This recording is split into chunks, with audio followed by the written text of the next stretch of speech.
नमस्कार, आप देख रहे हैं न्यूज वन इंडिया। आपके साथ मैं हूं सौरभ सक्सेना। सबसे पहले नजर डालेंगे इस वक्त की 5 बड़ी खबरों पर। जी हां, पटना पहुंचे बीजेपी के राष्ट्रीय अध्यक्ष जेपी नड्डा ने सीएम नीतीश कुमार से मुलाकात की है और सीट बंटवारे को लेकर मंथन हुआ है। तो वहीं कल देर रात कांग्रेस में बड़ा बदलाव देखने को मिला। साफ तौर पे राहुल गांधी अगर अगले अध्यक्ष बनते हैं, एक बड़ी कोशिश की गई। आगामी चुनाव से पहले कांग्रेस ने युवाओं पर भरोसा जताया है। सीएम योगी की ओर से मंडलीय समीक्षा बैठक भी की जा रही है। लगातार सीएम योगी अलग अलग मंडल की बैठक कर रहे हैं। वहीं पीपीई किट घोटाले को लेकर सियासत जोरदार देखने को मिल रही है। चाहे आम आदमी पार्टी हो, चाहे कांग्रेस हो, सभी सड़कों पे उतर के प्रदर्शन कर रहे हैं। साफ तौर पे 2022 में से बड़ा मुद्दा बनाने की कोशिश की जा रही है विपक्ष की तरफ से। वहीं सीएम योगी की बात की जाए तो उन्होंने एसआईटी बना दी है। साफ तौर पे आम आदमी पार्टी का कहना है कि इस पूरे मामले की जांच एसआईटी से नहीं बल्कि सीबीआई से करानी चाहिए।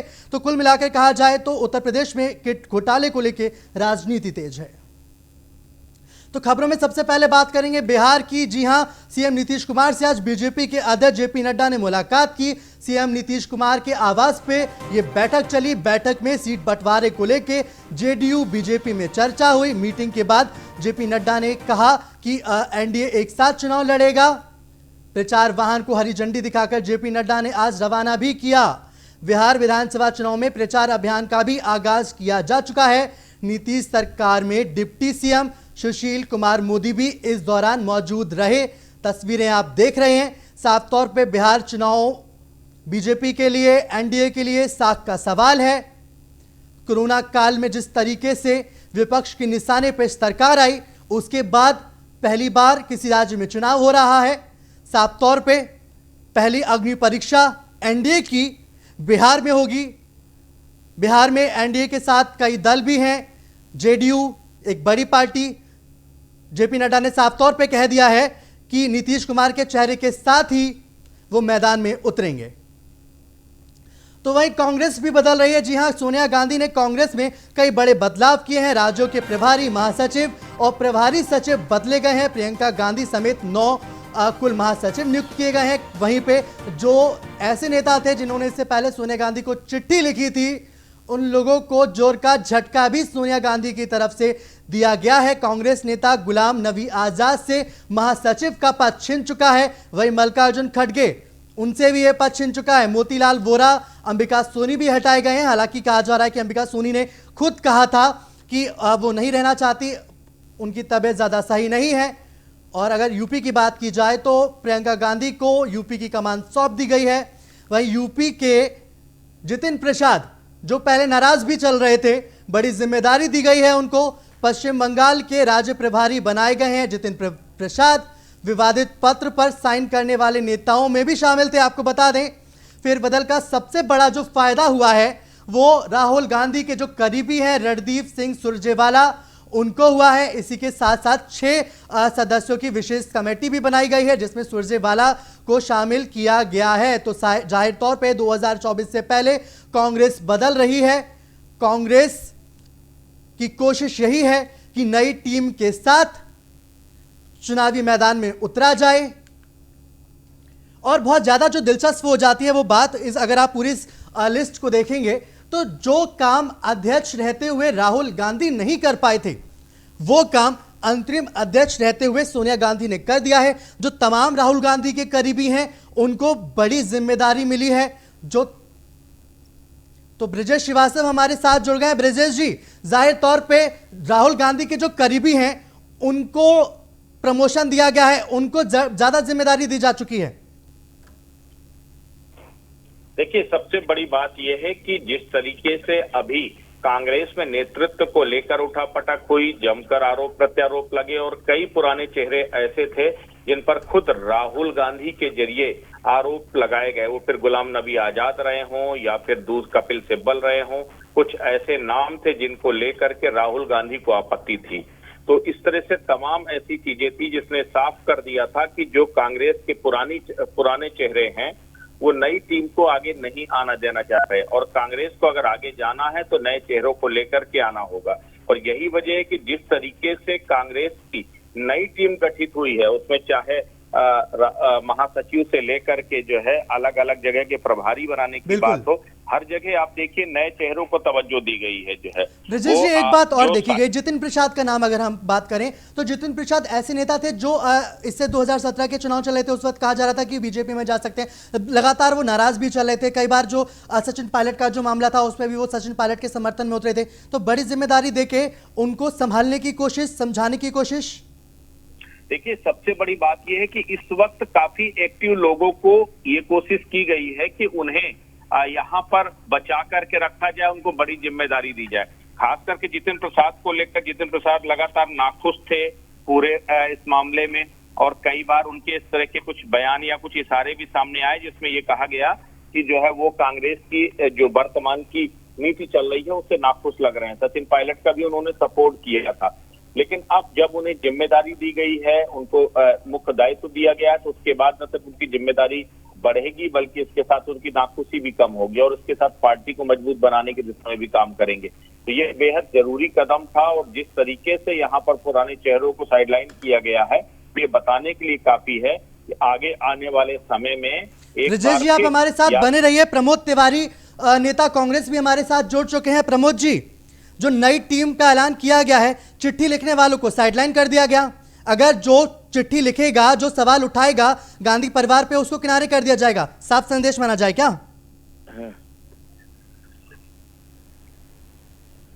प्रमोद जी, आवाज मिल रही है आपको? आपकी आवाज तो मिल रही है जी, लेकिन बड़ा स्पष्ट कर दूं जी, किसी भी पार्टी में परिवर्तन एक नियमित प्रक्रिया है। बिल्कुल। आदमी को जिम्मेदारी दी जाती है, बड़ी जिम्मेदारी दी जाती है, किसी और काम में लगाया जाता है। तो ये संगठन में बदलाव जो होता है इसको इस दृष्टिकोण से देखिए कि कांग्रेस पार्टी मौजूदा चुनौतियों में, जब देश को बर्बाद कर दिया गया आर्थिक मोर्चे पे, देश को बर्बाद कर दिया गया कोरोना में, तो संगठन अपने आप को चुस्त दुरुस्त कर रहा है। इसको सिर्फ इतना ही समझिए, इससे ज्यादा कुछ नहीं देखिए इसमें। यानी कि अब कांग्रेस में एक व्यक्ति एक पद चलेगा? कांग्रेस में सामान्यता एक व्यक्ति एक पद का सिद्धांत बहुत दिनों से लागू है, पर कुछ परिस्थितियां, मैंने जैसा अभी कहा आपसे कि कभी स्थितियां होती कि कोई आदमी किसी पद पर है लेकिन उसकी आवश्यकता एक क्षेत्र विशेष में है, एक प्रदेश विशेष में है, तो उसको वो जिम्मेदारी भी दी जाती है टेम्परेरी रूप से, परमानेंट रूप से। तो यथासंभव, पहले आप याद कीजिए एक जनरल सेक्रेटरी के पास 4-4, 5-5 स्टेट होती थी, अब उसको करके प्रयास ये किया गया कि एक राज्य एक किसी के पास रहे जिससे वो ज्यादा समय दे सके, ध्यान दे सके। तो उसी तरीके से इसको भी मानकर चलिए कि ज्यादा समय उन राज्यों में वो दे सके जो खाली हो। प्रमोद जी, बिल्कुल प्रमोद जी, ऐसा भी कहा जा रहा है कि जो काम अध्यक्ष रहते हुए राहुल गांधी नहीं कर पाए वो सोनिया गांधी ने कर दिया, तो माना जाए कि जो अगला अध्यक्ष है वो राहुल गांधी ही बनने वाले हैं। तैयार है राहुल गांधी? क्या बताएंगे आप, क्या जानकारी है आपको? देखिए, आपके चैनल पे तत्काल मैं जिम्मेदारी लेता हूँ, जैसे ही हमारे यहाँ नए अध्यक्ष का चयन होगा मैं खुद फोन करके आपको बताऊंगा कि हमारी पार्टी के अंदर निर्णय हुआ है कि अब ये अध्यक्ष रहेंगे। परंतु कयास लगाना, एक वर्किंग कमेटी के मेंबर से ये आशा करना कि वो मीडिया में ये कहेगा कौन बनने वाला है कौन नहीं बनने वाला है, तो मेरे ख्याल से ये ना आपके पक्ष में उचित है ना मेरे लिए उचित है। तो मैं सिर्फ इतना कह सकता हूँ कि प्रकृत नियम है। बहुत से लोग जो चाहते हैं राहुल गांधी जी, कांग्रेस के अंदर एक धड़ा है जो ज्यादातर बहुमत चाहते हैं कि राहुल गांधी जी लौटे और कमान संभालें। तो मैं समझता हूं कि उनकी भावनाएं भी हैं, पर ये हमारे यहाँ अध्यक्ष कौन बनेगा इसकी एक नियमित लोकतांत्रिक प्रक्रिया है, उन दलों की तय नहीं जहाँ सिंगल मैन रूल है। चलिए, बिल्कुल प्रमोद जी, बहुत बहुत शुक्रिया। आपको मैं बधाई भी दे दूं क्योंकि CWC में आप स्थायी आमंत्रित सदस्य भी बनाए गए हैं, इसके लिए आपको बहुत बहुत बधाई भी। तो कुल मिलाकर कहा जाए, बहुत बहुत शुक्रिया ब्रिजेश श्रीवास्तव आपका भी पूरी बातचीत के लिए। तो कुल मिलाकर अगर कहा जाए तो कांग्रेस बदल रही है, इस बदले हुए कांग्रेस को जनता कितना स्वीकार करती है देखना वाकई दिलचस्प होगा। अब अगली खबर की तरफ बढ़ते। सीएम योगी लगातार मंडलीय समीक्षा कर रहे हैं। आज आजमगढ़ मंडल की समीक्षा करेंगे सीएम योगी, शाम 6 बजे आजमगढ़ मंडल की समीक्षा करेंगे सीएम योगी। वहीं सीएम योगी आदित्यनाथ कल आगरा मंडल की समीक्षा करेंगे। जो कल आगरा मंडल की समीक्षा होगी, इसमें डीएम से लेकर जो तमाम अधिकारी हैं, अफसर हैं, वो शामिल होंगे। साथ ही साथ आगरा मंडल के सांसद और विधायक भी वीडियो कॉन्फ्रेंसिंग के जरिए जुड़ेंगे। आपको बता दें, अब तक अयोध्या, सहारनपुर, चित्रकूट, मुरादाबाद, मिर्जापुर मंडल की समीक्षा बैठक सीएम योगी आदित्यनाथ कर चुके हैं। तो जाहिर तौर पे फुल एक्शन में सीएम योगी आदित्यनाथ है। लगातार हर दिन देखने को मिल रहा है कि वो अलग अलग जो मंडल है उनकी समीक्षा बैठक करते हैं। आज जहां आजमगढ़ मंडल की समीक्षा होगी, वहीं कल आगरा मंडल की समीक्षा बैठक सीएम योगी आदित्यनाथ करेंगे।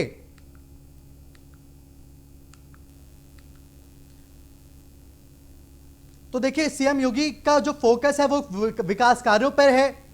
अलग अलग मंडलों में विकास कार्य किस तक पहुंचे हैं, कितना काम हुआ है, अधिकारियों को कितनी जानकारी है, जितनी जानकारी नहीं है, सीएम योगी आदित्यनाथ जब समीक्षा बैठक होती है तो एक एक चीज डिटेल में पूछते हैं। अधिकारियों को भी पूरी डिटेलिंग में सीएम योगी को बताना पड़ता है। इससे पहले भी हमने आपको अपने खास जो शो है हमारा सरकार, उसमें बताया था कि किस तरीके से ग्राउंड रिपोर्ट सीएम योगी के पास होती है। जो जानकारी अधिकारियों के पास नहीं होती, वो जानकारी सीएम योगी आदित्यनाथ को लखनऊ में बैठे बैठे होती है। तो कई बार हवाइयां उड़ जाती हैं उन अधिकारियों की जब सीएम योगी अपनी ग्राउंड रिपोर्ट बताते हैं और जो अधिकारी होते हैं उनको खबर नहीं होती, तो उसके बाद ऐसे अधिकारियों पे गाज भी गिरती है। इससे पहले हमने देखा है कि रात के 2 बजे तबादला एक्सप्रेस चलती है। जो अधिकारी काम नहीं करेगा, साफ तौर पे सीएम योगी का संदेश साफ है, अगर यूपी में रहना है तो काम करना पड़ेगा, अच्छा काम करना पड़ेगा। और सरकार के लिए भी बहुत ज्यादा जरूरी हो जाता है क्योंकि 2022 करीब है। तो ज्यादा जानकारी के लिए लखनऊ से सीधे संवाददाता हमारे जुड़ चुके हैं, नीलेश चौहान। नीलेश, आज बात होगी आजमगढ़ की जो है वो मंडल की समीक्षा करेंगे सीएम योगी आदित्यनाथ, वहीं कल आगरा मंडल की समीक्षा करेंगे। मंत्री योगी आदित्यनाथ की बात करें तो समय समय पर समीक्षा बैठक इसलिए करते हैं ताकि उत्तर प्रदेश में जो विकास कार्य सरकार के द्वारा कराए जा रहे हैं उसकी वास्तविक स्थिति क्या है। आज अगर हम 6 बजे की समीक्षा बैठक की बात करें तो अयोध्या, सहारनपुर, चित्रकूट, मिर्जापुर और आजमगढ़ के मंडलों के समीक्षा योगी आदित्यनाथ के द्वारा की जाएगी। समीक्षा में तमाम महत्वपूर्ण पहलुओं पर चर्चा करते हैं मुख्यमंत्री योगी आदित्यनाथ और उसमें साफ तौर पर तमाम बड़े निर्देश जारी किए जाते हैं जिसमें उत्तर प्रदेश की जनता का हित सर्वोपरि होता है।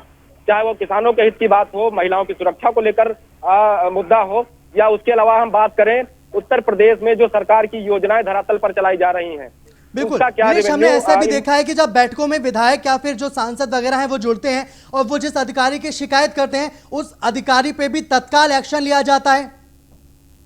अगर हम बात करें उत्तर प्रदेश के मुख्यमंत्री की योगी आदित्यनाथ की, तो समीक्षा बैठक में जब विधायक, मंत्री या सांसदों के द्वारा किसी अधिकारी का बात बताई जाती है या उनके ऊपर आरोप लगाए जाते हैं तो पहले मुख्यमंत्री उसकी बारे में पड़ताल करते हैं, अपने हवाले से उसको देखते हैं। उसके बाद में अगर शिकायत जेन्युइन पाई जाती है, विधायक हो, मंत्री हो या आम जनता हो, अगर किसी अधिकारी की शिकायत मुख्यमंत्री योगी आदित्यनाथ से की जाती है तो कहीं ना कहीं उसके ऊपर हंटर जरूर चलता है। हाल ही में अगर हम बात करें एक हफ्ते की, तो एक हफ्ते में दर्जन भर से ज्यादा आईपीएस और आईएएस अधिकारियों के ट्रांसफर किए गए हैं।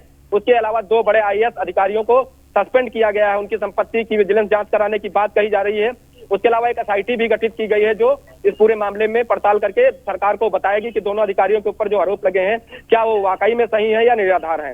तो उत्तर प्रदेश के मुख्यमंत्री लगातार तमाम जिलों का खुद दौरा करते हैं, जिलाधिकारियों के साथ बैठक करते हैं, जिलों के कप्तानों के साथ बैठक करते हैं। उसके अलावा उसके अतिरिक्त जो विधायक हैं या सांसद हैं या उत्तर प्रदेश सरकार में मंत्री हैं उनके साथ बैठक करते हैं। बैठकों का सिलसिला इसलिए भी चलता है क्योंकि उत्तर प्रदेश में जो 3 साल में भारतीय जनता पार्टी की सरकार ने काम किया है उस पर विशेष चर्चा की जाती है। उसी का नतीजा है कि आज उत्तर प्रदेश देश में दूसरे नंबर पे ऐसा प्रदेश बन गया है जहां पर लोग उद्योग धंधे स्थापित करना चाहते हैं, अपने निवेश उत्तर प्रदेश में लाना चाहते हैं। तो कहीं ना कहीं उत्तर प्रदेश के मुख्यमंत्री के ऊपर बड़ी जिम्मेदारी है कि उत्तर प्रदेश में जो इतनी भारी संख्या में जनता रहती है जिन्होंने उन पर भरोसा करके मुख्यमंत्री बनाया है, तो ऐसे में सीएम योगी का जो पूरा फोकस है वो विकास पर है। अलग अलग मंडलों में एक एक शहर में विकास कैसे हो, सीएम योगी का इस बात पे पूरा फोकस है। आप हमारे साथ बने रहिए, अगली खबर पे भी हम आपसे जानकारी लेंगे। तो लखनऊ स्टार्टअप रैंकिंग में यूपी ने बड़ी छलांग लगाई है। जी हां, इमेजिंग स्टार्टअप इकोसिस्टम श्रेणी में यूपी ने अपनी जगह बनाई है। एक बड़ी छलांग उत्तर प्रदेश ने लगाई है स्टार्टअप रैंकिंग में। इमेजिंग स्टार्टअप इकोसिस्टम श्रेणी में यूपी ने अपनी जगह बनाई है।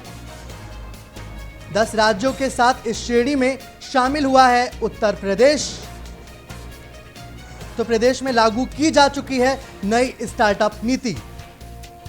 अब फोकस इस बात को लेकर भी है कि जो आज का युवा है, आज का जो नौजवान है, वो सिर्फ नौकरी लेने वाला ना बने, बल्कि नौकरी देने वाला भी बने। तो नीलेश इस खबर पे भी हमारे साथ बने हुए। नीलेश, तो जाहिर तौर पे जो यूपी सरकार का जो काम है वो जमीन पे दिख रहा है। देखिए, बिल्कुल अगर हम बात करें प्रधानमंत्री नरेंद्र मोदी की, तो उनका एक सपना है आत्मनिर्भर भारत। उसी को लेकर उत्तर प्रदेश के मुख्यमंत्री लगातार उत्तर प्रदेश में युवाओं के साथ जुड़ते हैं, युवाओं से बातचीत करते हैं। युवाओं के जो अपनी योजनाएं होती हैं, अपना जो उन्होंने सोचा होता है करने के लिए, उस पर भी मुख्यमंत्री विशेष रूप से चर्चा करते हैं। उसके अलावा अगर हम बात करें उत्तर प्रदेश में स्टार्टअप की, तो कहीं ना कहीं उत्तर प्रदेश में युवाओं ने अब नौकरी लेने से जगह नौकरी देने का सोचा है। उसी का नतीजा है कि उत्तर प्रदेश में लगातार युवा आत्मनिर्भर बनने की ओर अग्रसर है। आत्मनिर्भर बनने में उत्तर प्रदेश सरकार का भी काफी योगदान रहता है। अगर कोई युवा या कोई ऐसा व्यक्ति जो उत्तर प्रदेश में स्टार्टअप शुरू करना चाहता है, तो कहीं ना कहीं उत्तर प्रदेश सरकार उसको सब्सिडी भी देती है। उसके अलावा बैंक से लोन भी आसानी से मिलता है। तो ऐसे में ये कहा जा सकता है कि उत्तर प्रदेश में आने वाले समय में जो युवा है वो नौकरी मांगने के लिए नहीं अपने घरों से निकलेंगे, वो अपने घरों से निकलेंगे तो उत्तर प्रदेश का विकास करेंगे। उसके अलावा ऐसे लोगों को नौकरी देंगे जिनको नौकरी की जरूरत होगी। तो कहीं ना कहीं उत्तर प्रदेश में आत्मनिर्भर भारत जो आप हमारे साथ बने रहिए। तो जाहिर तौर पे जो सीएम योगी की कोशिश है, सरकार की कोशिश है, वो यही कि जो आज का युवा है ये रोजगार देने वाला भी बने। सिर्फ और सिर्फ इस पे फोकस ना हो कि सरकार ने कितनी नौकरियां निकाली। अगर स्टार्टअप योजना सरकार की बहुत बड़ी महत्वाकांक्षी प्रोजेक्ट भी है और इसका असर भी जमीन पर दिखाई दे रहा है। तो ब्रेक के बाद स्वागत है आपका। उत्तर प्रदेश में पीपीई किट को लेकर जमकर सियासत हो रही है। घोटाले पे जमकर सियासत देखने को मिल रही है। पीपीई किट घोटाले को लेकर सियासी दल लगातार प्रदर्शन कर रहे हैं। पीपीई किट घोटाले को लेकर कांग्रेस ने भी आज प्रदर्शन किया। पीपीई किट पहनकर कांग्रेसियों ने विरोध प्रदर्शन किया। विरोध प्रदर्शन की जो तस्वीरें हैं ये भी हम आपको दिखा रहे हैं। लगातार पीपीई किट का जो मुद्दा है ये लगातार गर्माता जा रहा है। सरकार ने इस पूरे जो घोटाला हुआ इसके बाद एक एसआईटी का गठन किया, लेकिन विपक्ष का कहना है, खास तौर पे आम आदमी पार्टी का, कि इस पूरे घोटाले की जांच सीबीआई की तरफ से होनी चाहिए। कांग्रेस भी इस घोटाले को बहाना बना के सरकार पर निशाना साध रही है। जाहिर तौर पे लखनऊ की तस्वीरें आप देख रहे हैं। देखिए, उस लखनऊ की तस्वीरें भी हैं, इस बात को भी मेंशन करना थोड़ा सा जरूरी हो जाता है। जहां कोरोना के सबसे ज्यादा केसेस सामने आते हैं, उस लखनऊ की तस्वीर भी एक ये है। जम के प्रोटेस्ट के दौरान सोशल डिस्टेंसिंग की धज्जियां उड़ाई जाती हैं।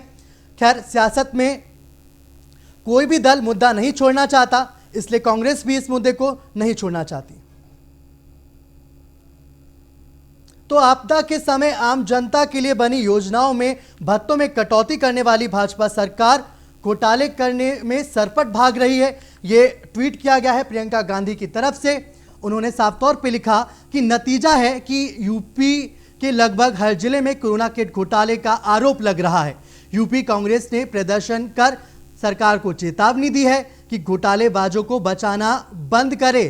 साफ तौर पे प्रियंका गांधी सरकार पे निशाना साध रही हैं कि घोटालेबाजों को बचाना बंद करे सरकार की तरफ से भले ही एसआईटी का गठन कर दिया गया हो, लेकिन कांग्रेस समेत जो तमाम विपक्षी पार्टियां हैं ये सरकार के फैसले से खुश नहीं हैं।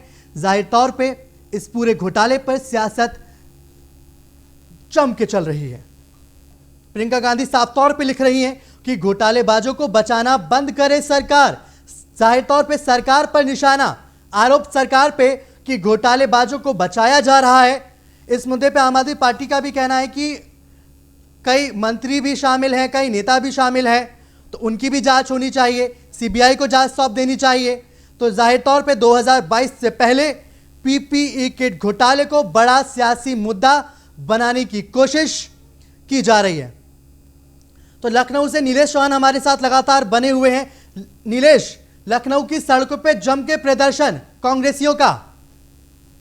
देखिए, अगर हम उत्तर प्रदेश की राजधानी लखनऊ की बात करें और विपक्षी दलों की बात करें, कांग्रेस की बात करें, समाजवादी पार्टी की बात करें या आम आदमी पार्टी की बात करें या बहुजन समाज पार्टी की बात करें या छोटे दलों की बात करें, वो लगातार उत्तर प्रदेश की सड़कों पर उतरते हैं और प्रदर्शन करते हैं। खासतौर पर राजधानी के तमाम चौराहों पर लगातार प्रदर्शन किया जाता है, चाहे वो हजरतगंज हो या परिवर्तन चौक हो या इको गार्डन हो। ये तमाम जगहों पर लगातार आम आदमी पार्टी, कांग्रेस और सपा के कार्यकर्ताओं द्वारा प्रदर्शन किया जाता है। विपक्ष का साफ तौर पे कहना है कि कोरोना काल में सरकार ने आपदा को अवसर में बदल दिया है और कोरोना के समय जब लोगों को सबसे ज्यादा स्वास्थ्य सेवाओं की जरूरत थी, उस समय बड़े बड़े घोटाले किए गए हैं, चाहे वो पीपी नीलेश, 2022 से पहले, बिल्कुल नीलेश, 2022 से पहले से बड़ा घोटाला और बड़ा मुद्दा बनाने की कोशिश में विपक्ष लग गया है, साफ तौर पे कह सकते हैं। जो लखनऊ में जो प्रोटेस्ट हुआ था, अब स्थिति कैसी है? अभी भी प्रदर्शन जारी है या प्रदर्शन खत्म हो चुका है? देखिए, अगर हम आज से सुबह से अभी तक की बात करें तो सबसे पहले कांग्रेस के कार्यकर्ताओं ने हजरतगंज स्थित गांधी प्रतिमा पर उपस्थित होकर विरोध प्रदर्शन किया। उसमें तमाम कार्यकर्ता ऐसे थे जिन्होंने पीपी किट पहनकर विरोध प्रदर्शन किया। उसके बाद अगर हम अभी आधे घंटे पहले की बात करें तो स्वास्थ्य भवन पर आम आदमी पार्टी के सैकड़ों कार्यकर्ता पहुंचे थे। उनका साफ तौर पर कहना है कि पीपी किट, ऑक्सीमीटर और दूसरे जो चिकित्सीय उपकरण है उत्तर प्रदेश में इन 6 महीने के अंदर खरीदे गए हैं, उसमें बड़ा घोटाला किया गया है, जिसको लेकर आम आदमी पार्टी के जो सांसद संजय सिंह है, उत्तर प्रदेश के प्रभारी भी हैं। ऐसे में वो लगातार सरकार के ऊपर हमलावर नजर आते हैं, चाहे वो ट्विटर के माध्यम से हो या प्रेस कॉन्फ्रेंस के माध्यम से हो। उनका कहना है कि उत्तर प्रदेश के 65 जिलों में चाहे ऑक्सीमीटर खरीदने का मामला हो या थर्मामीटर खरीदने का मामला हो या पीपी किट खरीदने का मामला हो, जो थर्मामीटर 1300 रुपए में ऑनलाइन बिल्कुल नीलेश, तो आम आदमी पार्टी ने इस मुद्दे को पूरी अच्छी तरीके से उठाया था। उसके बाद कांग्रेस का प्रदर्शन देखने को मिला। कांग्रेस से जो प्रियंका गांधी हैं महासचिव, वो भी लगातार ट्वीट कर सरकार पर निशाना साध रही हैं। बहुत बहुत शुक्रिया नीलेश पूरी जानकारी देने के लिए। अब खबरों में आगे बढ़ेंगे। सपा नेता अतुल प्रधान ने बागपत प्रशासन पर गंभीर आरोप लगाए हैं। अतुल प्रधान ने शराब से हुई मौतों पर प्रशासन को जिम्मेदार ठहराया है। सरकार में बैठे लोग करा रहे हैं अवैध शराब की तस्करी। अतुल प्रधान की तरफ से ये आरोप लगाया गया है। साथ ही अतुल प्रधान ने कहा है कि मृतकों के परिजनों को 10-10 लाख मुआवजा दिया जाए। अतुल प्रधान की तरफ से तो जाहिर तौर पे बागपत में जिस तरीके से जहरीली शराब पीने से जो मौतें हुई हैं, अब उस पर सियासत भी तेज हो चुकी है। अतुल प्रधान की तरफ से प्रशासन को जिम्मेदार ठहराया गया। सरकार में बैठे लोग अवैध शराब की तस्करी कर रहे हैं, अतुल प्रधान की तरफ से ये आरोप लगाया गया है। साथ ही साथ उन्होंने मांग की है कि जो मृतकों के परिजन हैं उनको 10-10 लाख का मुआवजा दिया जाए। तो सपा नेता अतुल प्रधान इस पूरे मामले पे सरकार को घेर रहे हैं, प्रशासन को घेर रहे हैं और जिन लोगों के घरों में मौत हुई है उनके लिए मुआवजे की मांग कर रहे हैं। तो बागपत प्रशासन पे गंभीर आरोप अतुल प्रधान की तरफ से लगाए गए। प्रशासन को जिम्मेदार ठहराया है अतुल प्रधान ने। उनका साफ तौर पे कहना है कि सरकार में बैठे लोग अवैध शराब का कारोबार कर रहे हैं। मृतकों के परिजनों को 10-10 लाख मुआवजा दिया जाए। आपको बता दें, जैसे ही खबर सामने आई कि बागपत में 5 लोगों की, तो सपा से नेता अतुल प्रधान हमारे साथ जुड़ गए हैं। अतुल जी, बहुत बहुत स्वागत है आपका। जी नमस्कार। बिल्कुल, तो जाहिर तौर पे आपने गंभीर आरोप भी लगाए हैं, साथ ही साथ 10-10 लाख रुपए के जो मुआवजा है उसको देने की भी मांग की है। जी जी, देखिए स्थिति जानिए आप, पूरा प्रदेश इस समय त्रैमाम कर रहा है। उस कड़ी में आप देखेंगे जो जहरीली शराब का जो कारोबार है, जहरीली शराब जो बांटने वाले लोग हैं, वो बिना सत्ता के संरक्षण के, बिना पुलिस के कोई तस्करी नहीं हो सकती। ये हमारे उत्तर प्रदेश का जो बॉर्डर जो हरियाणा से लगता है, यमुना का किनारा है, इससे पार होते होते बहुत सारे लोग तस्करी करते हैं शराब की, जो कच्ची शराब और दूसरी तरीके की शराबों का कारोबार करने वाले लोग। अभी जो 9 लोगों की मौत हुई है, 6 बागपत की तरफ और 3 मेरठ की तरफ जी, ये पूर्ण रूप से जहरीली शराब के कारण मौतें हुई हैं। लेकिन प्रशासन अपने आप को बचाने के लिए, अधिकारी ये मानने के लिए तैयार नहीं है कि जहरीली शराब से मौत है। आप सहारनपुर का 1 साल पहले का मामला उठा के देखिए, लगभग 125 लोगों को मौत के मुंह में जाना पड़ा था। ये हत्या, ये मैं इसको हत्या इसलिए कहता हूं क्योंकि प्रशासन की देखरेख में जो कारोबार पनप रहा है, ये उसके कारण से मौतें हुई।